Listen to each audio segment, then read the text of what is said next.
मध्य प्रदेश की सरकार सुशासन के लगातार दावे करती है। शिवराज सिंह के मंच से लगातार दावे होते हैं, अधिकारियों पर कार्रवाई की बात भी करते हैं, लेकिन उन अधिकारियों पर कार्रवाई की बात तब बेमानी नज़र आती है जब उसकी ज़मीनी हकीकत को जाना जाता है। ऐसा ही मामला आज कुछ सामने आया है बैतूल ज़िले से। जी हाँ दोस्तों, आप देखना शुरू कर चुके हैं लोकनायक न्यूज़ और मैं हूँ सत्येंद्र।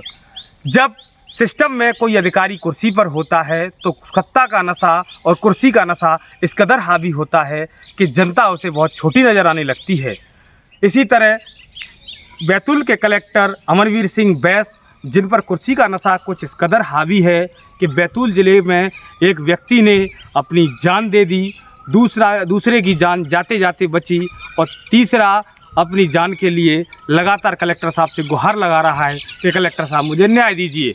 जी हाँ दोस्तों, मैं ये बात क्यों कह रहा हूँ? मैं इस बात को इसलिए कह रहा हूँ कि बैतूल ज़िले के भड़ूस गांव के निवासी तिलकधारी बाबा, जो सन 2022 में सितंबर में एक आवेदन देते हैं और आवेदन देने के बाद अपनी ज़मीन के लिए जिन पर दबंगों ने कब्जा कर लिया था उसको खाली करवाने की बात कहते हैं और उस आवेदन में बतौर ये भी लिखते हैं कि अगर मेरी जान जाती है तो मेरी जान के लिए जिम्मेदार वहाँ के कलेक्टर और तहसीलदार होंगे। आखिरकार संदिग्ध परिस्थितियों में तिलकधारी बाबा की हत्या भी हो जाती है और तिलकधारी बाबा के परिजन जब आते हैं और परिजन सीधे तौर पर आरोप लगाते हैं कि जब हमारे व्यक्ति ने आवेदन दिया था, आवेदन के बाद क्या स्थिति हुई, कलेक्टर साहब अगर आपने न्याय दिया होता, अगर उस जगह को खाली कराया होता तो आज हमारे भाई की या हमारे बेटे की या हमारे भाई के या किसी भी परिजन की जान नहीं जाती। आप देखिए उनके भाई का ये वीडियो कि किस तरह उनके भाई ने आरोप लगाते हुए कलेक्टर पर कहा है। एक जनता किस तरह आवेदन देकर एसपी को ये कह रही है कि कलेक्टर पर गैर इरादतन हत्या का मुकदमा चलना चाहिए। क्या नाम है आपका? राजेश तायवड़े। राजेश जी, बताओ किस तरह से अब आप लोग पूरी जांच की मांग कर रहे हैं, क्या कुछ हुआ, आप क्या मांगते हैं? इसको धमकी दी जाती थी और उसको धमकाया जाता था और उस पर प्रेशर डाला जाता था। कौन थे ये लोग प्रेशर डालने वाले? किस तरह की धमकी मिलती थी? ये धमकी देते थे, आवेदन वगैरह दिया तो उसकी कुछ जांच वगैरह नहीं हुई और पहले भी आवेदन दिए, इसके कुछ कार्रवाई नहीं की गई और आजकल मेरे को भी धमकी मिलती है, धमकाते हैं। कौन लोग हैं ये सब धमकी देने वाले? उसको जो धमकी दे रहे थे, आपको धमकी दे रहे थे? एक तो अपने सचिव है, सरपंच है, प्रिंस है और सरपंच है। ये लोग हमेशा उसको दबाव वगैरह डालते रहते थे। किस बात का दबाव था? ये शिवाजी का मैटर था तो इसके ऊपर से हुआ था उनका मैटर। क्या पीएम रिपोर्ट क्या आई है? अब क्या मांगे आपको? हमारी मांग है कि उसको अन्याय जो उसके साथ में हुआ उसको ये होना चाहिए, इसका जिन लोगों ने किया उनके खिलाफ कार्रवाई होनी चाहिए। हाँ, कार्रवाई होना चाहिए इसकी। किसके खिलाफ कार्रवाई की मांग की आप लोगों ने? हमने सब जगह आवेदन वगैरह दिए तो अभी 1 महीना हो चुका है, उसका कुछ यही नहीं मिल पाया हमको। किसके खिलाफ कार्रवाई चाहते हैं आप लोग? लोकेश के कुछ कार्रवाई होना चाहिए इसके। क्या नाम है आपका? रितेश तावड़े। रितेश, बताएं क्या हुआ था आपके भाई के साथ, किस तरह से उसकी मौत हुई है और पूरी मौत को लेकर के आप क्या मांग करते हैं?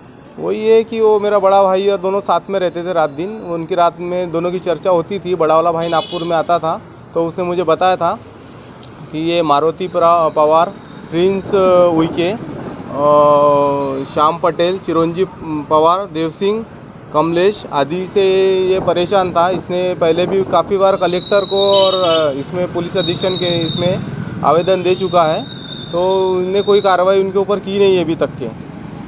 तो वही बड़े वाला भाई गाड़ी पे आ गया था और यही लोग उसको परेशान करते थे रात दिन। वो परेशान था काफ़ी दिन से। उसने जन सुनवाई में भी आवेदन लगाए हुए थे कि मुझे कल चल के कुछ होता है तो उसके जिम्मेदार यही लोग रहेंगे करके। तो इनने कुछ कार्रवाई की नहीं है और पुलिस लोगों ने भी अभी तक उसके खिलाफ कुछ कार्रवाई की नहीं है। 1 महीना हो चुका है, अभी तक उसको कुछ ये मिला नहीं है। तो आप क्या मानते हैं, किसको मौत का जिम्मेदार मानते हैं? मौत का जिम्मेदार यही है कि ये आवेदन दे रहा था और बाकी ये लोग उसको प्रताड़ित कर रहे थे काफ़ी दिन से, तो वही लोग इनके ये है जिम्मेदार। तो आप कार्रवाई की मांग करते हैं? हाँ, मैं कार्रवाई की मांग करता हूँ। किस बात को लेकर प्रताड़ित कर रहे थे, क्या वजह थी? वही शिवाजी महाराज का एक वहाँ पे मूर्ति स्थापित हो रही थी तो कई लोग नहीं थे उसके शामिल, पर वो उसमें बोल रहा था कि मुझे स्थापित करना है मूर्ति, तो उसके वजह से विवाद चल रहा था काफ़ी दिन से। पीएम रिपोर्ट आपको मिली है, कुछ मिला? पीएम रिपोर्ट में तो कुछ आया नहीं सामने, उसमें क्या हुआ उसमें मुझे भी ज़्यादा जानकारी नहीं है। बड़ा वाला भाई रहता है बड़ूस में, उसको काफ़ी जानकारी रहती है उसके बारे में। वही मुझे कभी कभी नागपुर आता है, मिलता है, तो वो मुझे बताता है कि क्या बात हुई क्या नहीं हुई, इनके बारे में चलते रहता है। जो अब आप लोग क्या चाहते हैं? तो वही हम चाहते हैं कलेक्टर साहब से या एसपी साहब से कि उसके ऊपर जांच हो और जो दोषियों को अंदर किया जाए। आपने स्क्रीन पर पूरा मामला अच्छे से देख लिया होगा, तिलकधारी बाबा के परिजनों को भी सुन लिया होगा। आखिरकार जनता कलेक्टर के दफ्तर में जाती है न्याय की उम्मीद से, लेकिन उनको न्याय नहीं मिलता। कलेक्टर साहब आदेश कर देते हैं, लेकिन उनके समकक्ष या जो अधीनस्थ जो कर्मचारी हैं, अधिकारी हैं, वो उनके आदेश को अमली जामान नहीं पहना पाते। आखिर ऐसा क्यों है? ये प्रशासनिक सिस्टम इतना लचर क्यों है कि एक व्यक्ति को अपनी जान गंवानी पड़ी?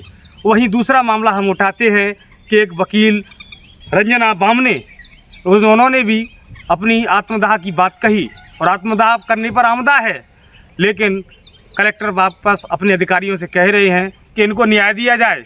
वहीं एक और जिला पंचायत सदस्य हैं, वो अपनी समस्या को लेकर के जाते हैं, वो भी अपने आत्मदाह की बात करते हैं, जिनका नाम है रामा काकोड़िया।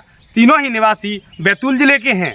बैतूल ज़िले के लोगों के जिस तरह समस्याएं सामने आ रही हैं, समस्याओं को लेकर एक कलेक्टर को उनकी समस्याओं को सुनना होता है। बतौर उनको सैलरी इस बात की दी जाती है कि वो जनता की समस्याओं को निराकरण कर उनका निदान कर सके।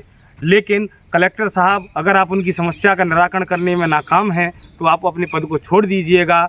ये आपके और शिवराज सिंह सरकार के सुशासन पर बट्टा लगाते हुए आपके सारे कारनामे नज़र आ रहे हैं। आखिर कब मिलेगा तिलकधारी बाबा को न्याय, ये प्रश्न बना हुआ है। उनके परिजन लगातार गुहार लगा रहे हैं और दफ्तरों के चक्कर काट रहे हैं।